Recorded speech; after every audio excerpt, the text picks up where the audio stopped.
Okay, we're back. Sorry about that. My laptop apparently just froze and shut down the entire podcast.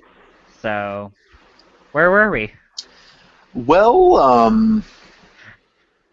We were talking about Ducks uh, and Kings. yes, we're talking about And Ducks and King. We're talking about the Ducks offense. I believe we'll just start over with my point about seeing just a tad bit more secondary scoring from Anaheim, mhm. which is pretty good there. We also had a few um, listener comments here. At Merriam Inks says to the question, what's going to be the difference maker in this game seven? Quick being quick, and Gibson being a rookie who's also mortal. Scoring is kind of secondary. Watch it be 6-5. Mhm.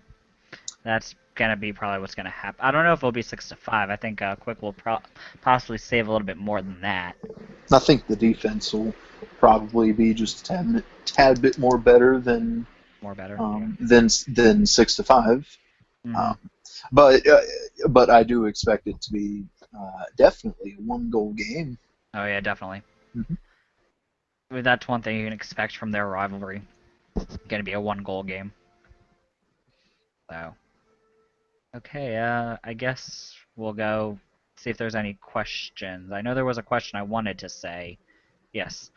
Which an embattled coach would you rather have? Bosma, Yao, or McClellan? Hmm. Or even Randy Carlisle can be added to that. Which coach would you rather have on your team? I'd rather Um, have Yao. I feel like he can coach better than any of them. well, I mean, he did take an okay Wild team to the second round when no one thought they would make it there, and then have yes. them force a game six. Mm-hmm. Mm-hmm. But I kind of think Bilesma would be. He'd certainly be interesting. Uh, it would be very interesting to see him coach somewhere else. Hmm. Um, I just don't think that the system that he was attempting to implement in Pittsburgh, I don't think it was really working out with those types of players. What type of system did he have, though? That's the big thing. He Mm-hmm. seemed to be solely focusing on trying to get his player, like, to use the star players to be the star players and hope they did what they did. I mean, during that entire series, the only thing he did was put Malkin on top on Crosby's line. That is the only type of, fixing he did the entire series, from what I understand. Mm-hmm. So I what? will say, So he does not adapt well. yes, that would be his big issue there. Mhm. And that is the main reason I Uh, do not want him. Because I other want a than coach to be able to adapt to what is being thrown yes. at him. I mean, I dealt with Peter Laviolette. He was notoriously bad at adapting, but Mm-hmm. there's only so much your team can, focus on and being able to deal with. You can't expect your star players to be star players all the time. And you can't expect other teams to not figure out what exactly your team is doing. Yeah, yeah. Um, but I guess to answer the question, um, now what were the choices again? You had Any of the basically embattled coaches, it's Yao, Ballsma, McClellan, or Carlisle. oh, I think it might be. I think I would be more inclined to go with Todd McClellan. Really? Mm-hmm. Um, the adaptation factor in their ability to adapt with these four coaches, Mm-hmm. it's I don't really think it's too terribly prevalent in any of these coaches really. Mm-hmm. But I do think there's something about McClellan there. Um, I don't really think you could pin. their first round exit solely on McClellan. There were a whole lot of other issues there, such as Mark Edward Vlasic and his injury. Yeah. And He definitely he's one of their best defensemen, I think it was, or something. mm-hmm. So. and you got to remember too, with San Jose, he's mainly working with an aging forward core. Yeah. That's So definitely gonna hurt. People know exactly how to play them because they've been in the league so long. mm-hmm, Just deal with that. So I think with my team, St. Louis, I would be very intrigued to see what McClellan would do if he was to come here to St. Louis and be and coach Mm-hmm. quite a much more younger team than San Jose. Mm-hmm. San Jose is not a bad team whatsoever. So. Oh yeah. I mean, what, they made the playoffs almost their entire career in the NHL. Mm-hmm. So.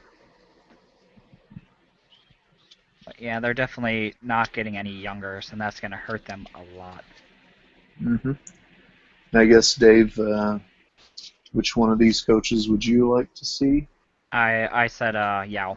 Oh, okay, yeah. I feel like he would be it'd be easier with him because he seems to be able to finally getting the Wild the way he wants the Wild to be. And then again, I don't know how much of that influence that is from Parise and Suter being on the team and them kind of taking over things. But he seems to definitely be the type of coach that knows what he's doing. Mm-hmm. Yeah. I don't watch the Wild too much, so I could just be completely wrong in my assessment of them from the 2 games I saw of them this year. Yeah. So, yeah. So I guess we'll now go into the next topic, which is tomorrow's game, which again is the Kings and Ducks in Game 7. And we brought up the question, what do we think? Did we bring up that question? Yes. It was brought up, okay. So, what do we think the difference maker is going to be? We already said Gibson and Quick were brought up, and then the offense and the defense. So we kind of already covered that, I guess, actually. Yep. I guess just a quick prediction of who will take this series. It's got to be the Kings. It's definitely got to be the Kings because they have the proven playoff goaltender. They have a deeper roster, and I just think they'll be able to do it. I think Gibson in his next couple of years, he will be the type of goaltender that can produce in the playoffs, and it might be a completely different story at that point. But looking at today, Gibson is too young, too much of a rookie for a Game 7 type of atmosphere, I think. Mm-hmm. It's a completely different situation than when he was in the World Juniors. Oh yes. So. I am also feeling the Kings. They have that X factor of Quick, a proven playoff goalie, a Stanley Cup winning goalie, a Vezina winning goalie. But they also have that defense too. Yeah.